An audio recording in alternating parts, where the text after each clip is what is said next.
Sound speed. Shot 10C, take 2. I find that NESCom, as a uniqueness, is extremely hands-on. More so than a lot of places and a lot of things. There are schools that are fit for everybody. We are a fit for some people. We're a fit for somebody who, when they come in, they want somebody to hand them a camera and say, we're going to go use this. And action. Here at Husson University, they call it experiential learning, but that's a fancy name for we learn by doing. We're going to talk about it on Monday, but then on Wednesday, we're actually going to put that gear, that computer, that program, that camera, that microphone, whatever it might be, we're going to put it in your hands. Because the best way for you to learn is by using the thing, by applying the knowledge. So I learn best actually hands-on. So NESCom is a perfect example for that. So I'm very much a hands-on learner, and that is exactly how NESCom structures their courses. I learn very hands-on. I like to touch things. I like to see what I'm working on before I actually work on it. You're able to physically work with the camera, work with the lighting, work with the audio, work with anything. I could probably read for 10 hours on how to do a camera move or something, and I won't be able to do it. But then the second, like, Steve goes over and does it, and I watch him do it, and then he makes me do it, I can just do it. Didn't you literally say bet to Steve? I did say that to Steve. Do you think you couldn't get it working? He didn't think you could dynamic funny. In theory, you'll graduate after 4 years, go somewhere, get on a location, and if somebody says, hey, could you go grab that 2K light? I need it color temperature daylight. You know what that means. I need a 2,000 watt light, and I need to make it look like daylight color temperature. And I think that's a strength. So Focus is hard. Focus is hard. Okay. I joke with my students, I don't have all the answers, I've just made all the mistakes, and they're here to do the same thing.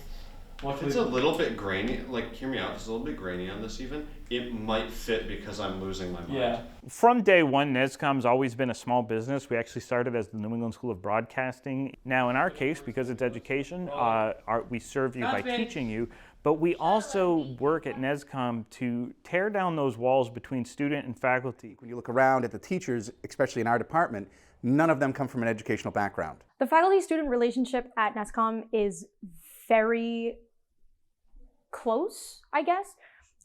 Teachers are willing to give you their phone numbers if you ever need to call them on set. A lot of times, students have my cell phone number. Students text me at late at night. Students text me early in the morning, and I want that. I want that interaction. I want to help them. Frank didn't respond, but that's fine. What do you say? I need it unpinned. He didn't say anything.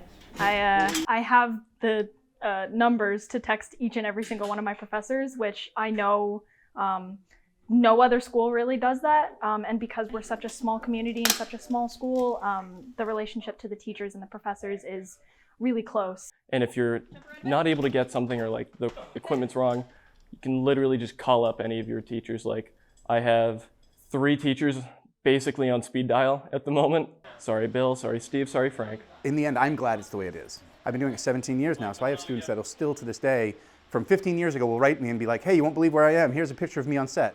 And if I had been maybe more of a stern, strict teacher that was no fun, probably they wouldn't be writing to me now. So I'm glad it is the way it is. This doesn't run on electronics, this runs on balance. It runs This whole on thing is physics. The only thing electronic about it is the monitor. So it's Everything here. What makes NESCom Kids unique is the sense of camaraderie. We're all very close-knit. We're basically one giant friend group. We are a little weird, but it's mostly the personalities that click together, that are able to help work off each other easily. Like my group mates and I are very here, and here, but it always ends up blending really well together. I think what makes this unique is the ability to overcome just about anything. Like, well, the big one's the flood. We were able to really quickly and easily adapt to just using a completely different building and only a couple sets of cameras to work with because they were still trapped in NESCom. The ability to overcome that is something I think really makes us more unique than other students in like business. And I think we're very like-minded and we're very creative together when we get together. And I think we're stronger together like that. I just think the closeness of it really helps NESCom Kids be NESCom. That's so cool.